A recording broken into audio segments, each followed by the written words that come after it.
You will have noticed that today has progressed from a focus on health and transitioned to a focus on disability.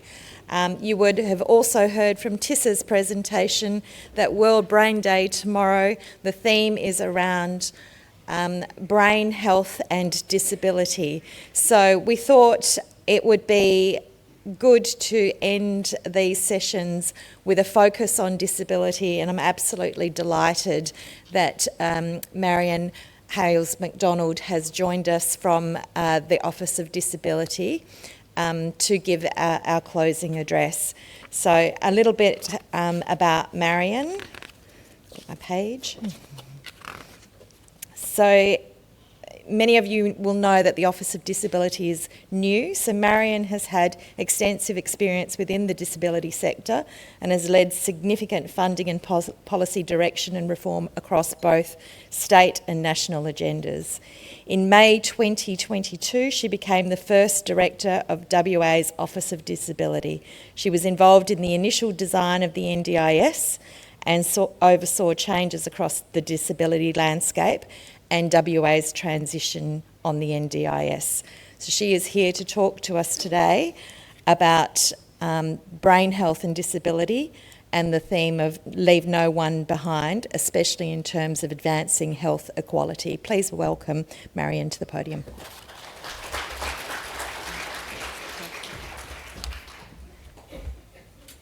Thanks, Etta, and good afternoon, everyone, as a distinguished guest.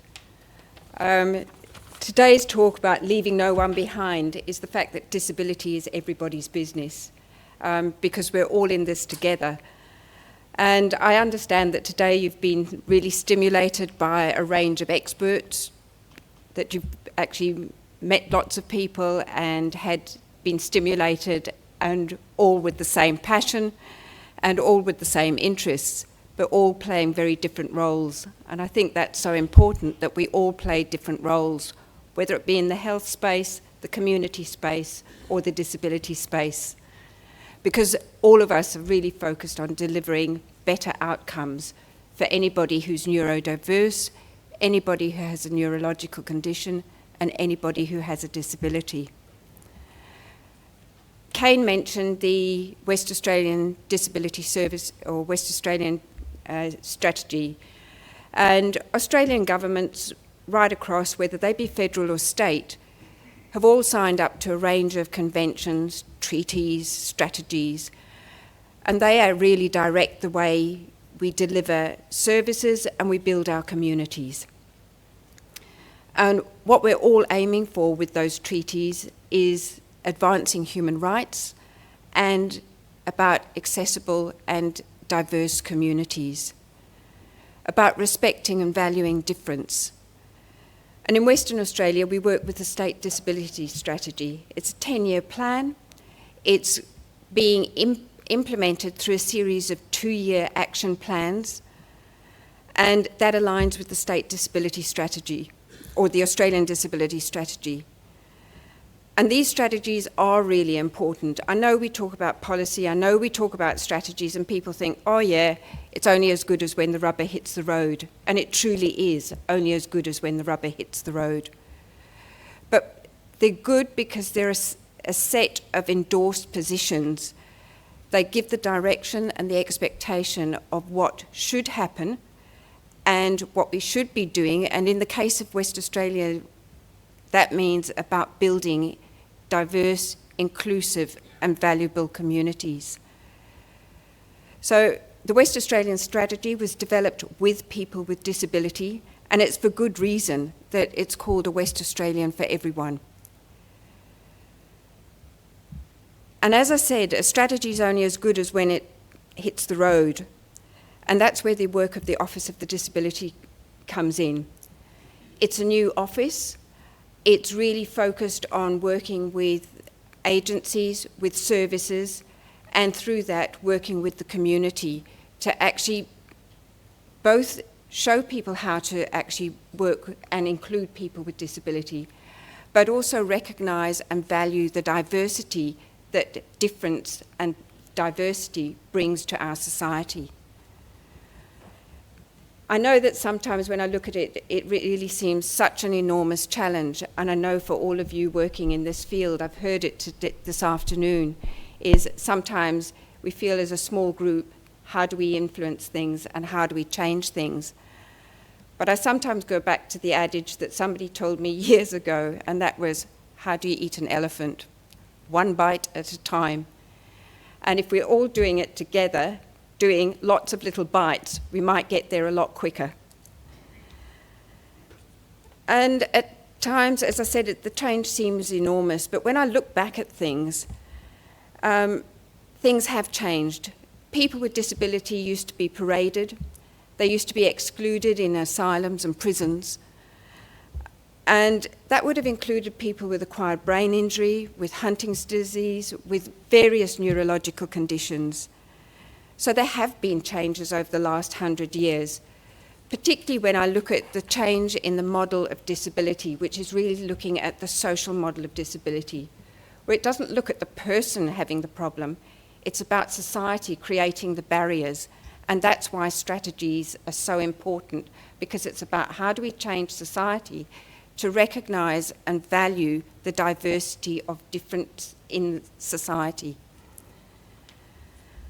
Service systems seem to create so many hard lines, and no more so than certainly for people with neurological conditions and people with disability.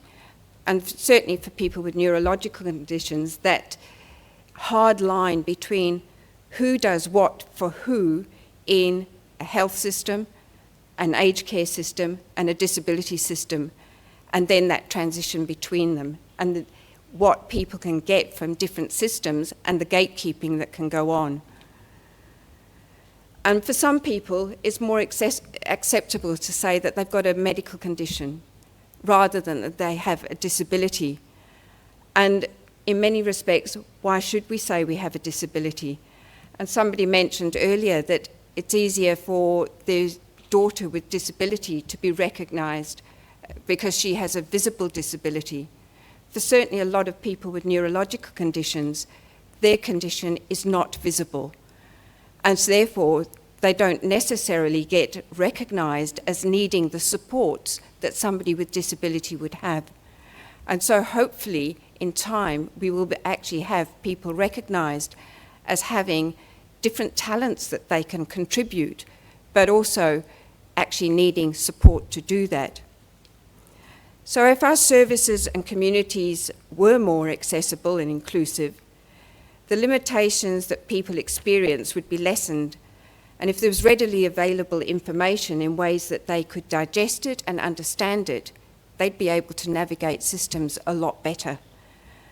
And that's where the West Australian Disability Strategy comes in, is really that influence to government, influence to services, and ultimately, hopefully, influence in the community. So both the Australian and the State Disability Strategy are driving change through their respective commitments and their actions. And ultimately, it will influence change in physical environments, system interfaces, and community attitudes. And that's why we called it a West Australian for everyone, because it's beholden on us to make it everyone's business. It's each of our business, and that we don't leave anybody behind.